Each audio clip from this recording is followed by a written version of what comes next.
Hello friends. Technical गुरु channel में आप सभी का फिर से एक बार स्वागत है। तो जैसे कि आप जानते हैं कि दिसंबर का महीना चल रहा है। सभी के दिमाग में ये बात आ रही होगी कि टैक्स के बारे में।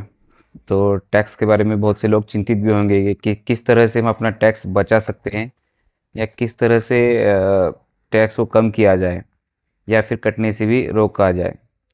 तो इसके लिए हम ये आज वीडियो बना रहे हैं, तो वीडियो को एंड तक ज़रूर देखिए। इस वीडियो से आपको बहुत ही अच्छी हेल्प होने वाली है। तो आज हम बात करेंगे कि गवर्नमेंट ने जो टैक्स रिजर्व दिए हैं वो दो टाइप के दिए गए हैं, जिसमें आपको चॉइस भी रखी गई है कि आप या तो न्यू टैक्स रिजर्व है वो सिलेक्ट कर सकते हैं या तो अपना जो पुराना वाला टैक्स रिजर्व है वो सिलेक्ट कर सकते हैं। तो इसमें एक स्पेशली बात कहेंगे हम एक कि इंडिया में अगर सबसे ईमानदार जो टैक्स पेयर है तो वो है अपना सैलरीड एम्प्लॉय, क्योंकि वो कोई भी बात छुपा नहीं सकता गवर्नमेंट से। क्योंकि उसमें एक बात ऐसी है कि गवर्नमेंट ने जो है जो सैलरीड एम्प्लॉयज़ हैं उनके टैक्स के डिडक्शन की जिम्मेदारी जो है एम्प्लॉयर को ही दे रखी है। मतलब जो आपका टैक्स डिडक्ट होगा वो डायरेक्ट अपना एम्प्लॉयर आपका एम्प्लॉयर आपके सैलरी से कट करेगा, और जो भी आपका टैक्स बनता है वो डायरेक्टली गवर्नमेंट को सबमिट कर देगा। तो वो उसे सारे कैलकुलेशन वगैरह एम्प्लॉयर ही करेगा। तो गवर्नमेंट ने ये जिम्मेदारी पूरी एम्प्लॉयर को ही दे रखी है। तो आपको क्या करना है कि आपको अपने एम्प्लॉयर को, अगर आप टैक्स डिडक्शन से बचना चाहते हैं तो डिक्लेरेशन आपको देने की ज़रूरत है आपको एम्प्लॉयर को। जो कि ज़्यादातर एम्प्लॉयर क्या करते हैं कि लास्ट 3 मंथ्स जो होते हैं उसी में टैक्स डिडक्ट करके गवर्नमेंट को सबमिट कर देते हैं। मतलब एक सपोज़ कि आपका टैक्स एक 50,000 बन रहा है, तो लास्ट 3 मंथ्स में आपका 15,000 या 16,000 के हिसाब से जो भी होते हैं वो 3 मंथ्स के मंथ्स में स्टेप बाय स्टेप डिडक्ट करेंगे और गवर्नमेंट को सबमिट करते रहेंगे। तो इस तरह से मतलब डायरेक्टली आपको ये लोड भी नहीं आएगा, ये भी एम्प्लॉयर देखता है ये बात। तो इससे पहले आपको क्या करना होता है कि आपके ये टैक्स डिडक्ट ना हो, इसके लिए आपको एक डिक्लेरेशन फॉर्म भर के देना होता है अपने एम्प्लॉयर को कि उसमें आपको पूरा बताना होता है कि आप इस साल में क्या क्या आपने इन्वेस्ट किया है टैक्स बचाने के लिए, या किस तरह से आपने इन्वेस्टमेंट्स के ज़रिए से आपको डॉक्यूमेंट्स सारे आपको उसमें डिक्लेरेशन फॉर्म को लगाकर एम्प्लॉयर को देना होता है, कि जिससे एम्प्लॉयर भी समझ जाता है कि भाई ये बंदे ने इसमें इन्वेस्टमेंट दिखा रखी है और ये टैक्स का इसका कितना कैलकुलेट होना उसको भी उनको भी इसमें मदद होती है, और वो उस हिसाब से आपका टैक्स कैलकुलेट करके गवर्नमेंट को देते रहते हैं। तो इसमें जब यहाँ पे आता है जब आप टैक्स डिक्लेरेशन देते हैं तो यहाँ पे सबसे पहली बात आती है कि आप कौन सा टैक्स रिजिम आप सिलेक्ट करेंगे। तो जैसे कि हमने बताया कि दो टैक्स रिजिम हैं, इसी के बारे में हम आज बात करेंगे।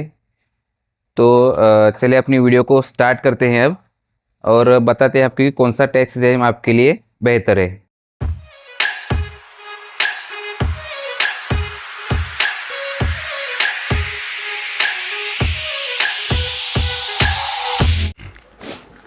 तो पहले हम न्यू टैक्स रिजिम के बारे में बात करते हैं कि न्यू टैक्स रिजिम में किस तरह से आप अपना टैक्स बचा सकते हैं, या आप न्यू टैक्स रिजिम में कितना टैक्स आपको लगेगा।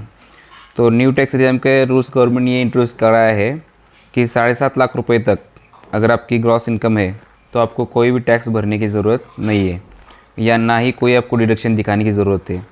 मतलब न्यू टैक्स रिजिम का रूल्स यही है कि आप इसमें कोई भी डिडक्शन क्लेम नहीं कर सकते या कोई भी एग्जम्पशन आप नहीं ले सकते न्यू टैक्स रिजिम में।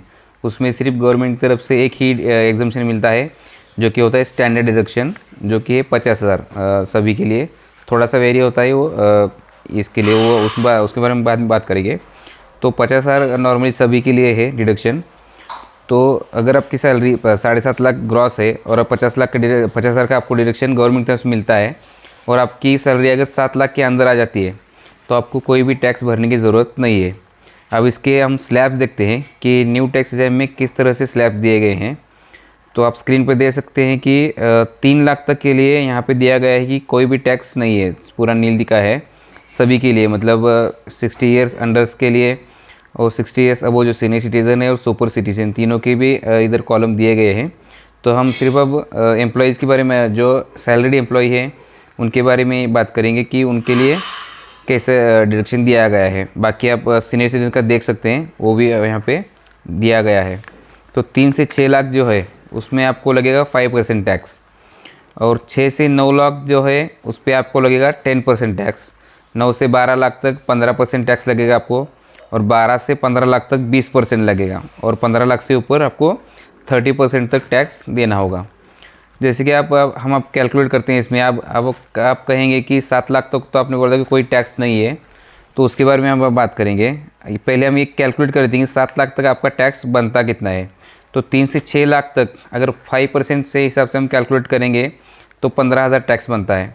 और 6 से 9 लाख में जो है अपना जो है 7 लाख तक ही करना है, तो 6 से 7 लाख हम करेंगे जो कि है 10%, उसका बनेगा 10,000 रुपये। मतलब 10 और 15 मिला के होता है 25,000। तो अगर आपकी सैलरी 7 लाख से अंदर आ जाती है डिडक्शन, स्टैंडर्ड डिडक्शन के बाद न्यू टैक्स रिजाइम में, तो आपको 25,000 रुपये का टैक्स में बेनिफिट दिया जाता है, जो कि आपको रिटर्न किया जाता है, या मतलब उसमें ये डिडक्ट किया जाता है। तो वो आपको डिडक्शन मिल जाता है, इसके लिए आपको टैक्स 0 बनता है। पर अगर आपकी सैलरी अगर 7 लाख से ऊपर जा रही है स्टैंडर्ड डिडक्शन बाद भी, तो आपको इन स्लैब के हिसाब से आपको टैक्स में आपका टैक्स कट सकता है। तो उन लोगों की टैक्स रेट अच्छा है जो कि डिडक्शन ज़्यादा दिखाना नहीं चाहते, इसमें नहीं पढ़ना चाहते, तो उनके लिए अच्छा है कि जिनकी सैलरी 7.5 लाख के अंदर आती है, तो उनको इसमें कोई भी डिडक्शन दिखाने की ज़रूरत भी नहीं है, और उनको कोई टैक्स कटेगा भी नहीं। अब हम बात करते हैं कि न्यू टैक्स रिजाइम की, ओल्ड टैक्स रिजाइम की हम बात करते हैं। तो ओल्ड टैक्स रिजाइम में जो है कि गवर्नमेंट ने दे रखा है कि आपकी सैलरी अगर 5 लाख के अंदर आती है तो आपको कोई टैक्स भरने की ज़रूरत नहीं है। मतलब डिडक्शन के बाद आप इसमें सभी टाइप के डिडक्शन दिखा सकते हैं, जैसे कि बहुत टाइप के डिडक्शन हमारे पास होते हैं, हम उसके बारे में बात करेंगे अब। कि जैसे कि आप ATC, ATCCC, ATCCD, ऐसे बहुत सारे, मतलब life insurance, PPF, stamp duty, LSS, education expenses, NPS, Sukanya, बहुत से ऐसे हैं जो आप उसमें दिखा सकते हैं। अगर आपने फ्लैट ले रखा है तो उसकी प्रिंसिपल, उसके इंटरेस्ट, वो भी आप बहुत सारे क्लेम इसमें कर सकते हैं। और आप ओल्ड टैक्स एग्जाम में आपको ये सभी डॉक्यूमेंट्स दिखाने के बाद आपको टैक्स में डिडक्शन में बहुत ही इसमें सहूलत मिलती है। तो ये था दोनों टाइप का हमने देखा, न्यू टैक्स रिजाइम और ओल्ड टैक्स रिजाइम। तो न्यू टैक्स रिजाइम में सिर्फ यही बात है कि आप इसमें कोई भी डिडक्शन आपको दिखाने की ज़रूरत नहीं है, या आप दिखा नहीं सकते, सिर्फ आपको स्टैंडर्ड डिडक्शन मिलेगा। पर ओल्ड टैक्स रिजाइम जो है तो उसका भी हम स्ट्रक्चर देख सकते हैं कि किस तरह से है। तो आप स्क्रीन पर देखिए कि मैंने इधर 60 ईयर्स मतलब बिलो जो अभी करंटली वर्किंग कर रहे हैं उनके लिए, जो रिटायर हो चाहे 60 ईयर्स प्लस और 80 ईयर्स प्लस जो सुपर सीनियर सिटीज़न है, उनके तीनों के लिए भी इस टैक्स स्लैब्स का आपको यहाँ पे डिस्क्रिप्शन दिया है। आप देख सकते हैं कि अप टू 2.5 लाख सभी के लिए कोई टैक्स नहीं है। 2.5 से 3 लाख तक आपके जो सैलरी है उनके लिए 5% दिया गया है। 3 से 5 लाख तक 5%, 5 से 10 लाख तक 20%, और अबो 10 लाख 30%। तो आप देखेंगे कि न्यू टैक्स रिजाइम और ओल्ड टैक्स रिजाइम के दोनों भी स्ट्रक्चर जो है डिफरेंट है। तो आपको ये कैलकुलेट करना होगा कि आप किस स्लैब में आते हैं और किस तरह से आपको डिडक्शन आपकी कितनी है, ये भी आपको सोचना होगा। कि अगर आपको डिडक्शन ज़्यादा है, समझो आप फ्लैट ले रखा है, या अपनी कोई इन्वेस्टमेंट कर रही है, LSS में इन्वेस्टमेंट कर रखी है, या तो आप लाइफ इंश्योरेंस का प्रीमियम अच्छे से भर रहे हैं, तो ये सब डिडक्शन आपको कैलकुलेट करना होगा। और आपको देखना होगा कि किस टैक्स रिजाइम में आपको कम से कम टैक्स पे करना होगा। तो ये आपको कैलकुलेट करके फिर आप डिसाइड कीजिए कि आपको टैक्स ओल्ड रिजाइम का सिलेक्ट करना है या न्यू टैक्स रिजाइम सिलेक्ट करना है। एक सिंपल बात ये है कि अगर आप 7.5 लाख से अंदर आते हैं सैलरी आपकी ग्रॉस, तो आप simply new tax regime select कर लीजिए। इसमें आपको कोई भी डिडक्शन दिखाने की और उस झंझट में पड़ने की ज़रूरत नहीं है। पर अगर उससे ज़्यादा आ रही है तो आप फिर दोनों भी ऑप्शन देख सकते हैं। तो ये था अपना वीडियो जो हमने इसमें डिस्क्राइब किया है कि ओल्ड टैक्स रिजाइम और न्यू टैक्स रिजाइम।